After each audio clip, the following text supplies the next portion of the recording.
Big Boss Malayalam season 6ൻ്റെ live അപ്ഡേറ്റ്സിലേക്ക് പോകാം.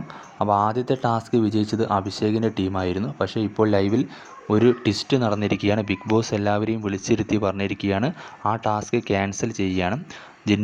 ജിൻഡോയോട് പറഞ്ഞത് എന്താ വെച്ചാൽ, ഇങ്ങനെയാണോ ഒരു മത്സരം നിയന്ത്രിക്കുക, അതുകൊണ്ട് നിങ്ങളിനി ഈ മത്സരം നിയന്ത്രിക്കേണ്ട, പവർ ടീം നിയന്ത്രിച്ചാൽ മതി എന്ന് പറഞ്ഞ് ജിൻഡോയെ നാണം കെടുത്തിയിരിക്കുകയാണ് ബിഗ് ബോസ്.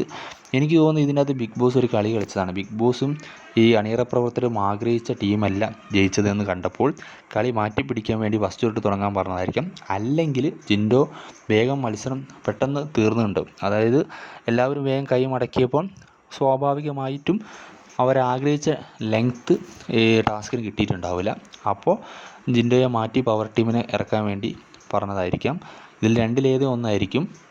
പക്ഷേ എനിക്ക് തോന്നുന്നത് ഇതിനകത്ത് ബിഗ് ബോസ് ഒരു കളി കളിച്ചതാണ്. അതായത് എല്ലാവരും കൈ മടക്കിയിട്ട് തന്നെയാണ്, കൈ മടക്കരുത് ജിൻഡോ ഒരുപാട് പ്രാവശ്യം പറഞ്ഞു. പക്ഷേ എല്ലാവരും കൈ മടക്കിയപ്പോഴാണ് ജിൻഡോ എല്ലാവരോടും ഔട്ടാക്കിയത്. പക്ഷേ ഇതിൽ ബിഗ് ബോസ് ഒരു കളി കളിക്കുകയാണ്. കാരണം അവരാഗ്രഹിച്ച ഒരാൾ പവർ ടീമിലേക്ക് വരണം. അതിന് വേണ്ടിയിട്ട് ടാസ്ക് ഒന്നുകൂടി റീസ്റ്റാർട്ട് ചെയ്തതാണെന്നാണ് സാധ്യത. പക്ഷേ ഇപ്പോൾ ജിൻഡോയെ അപമാനിച്ച രീതിയിലാണ് വീട്ടുകാരുടെ എല്ലാവരും അതിനെ എടുത്തിരിക്കുന്നത്.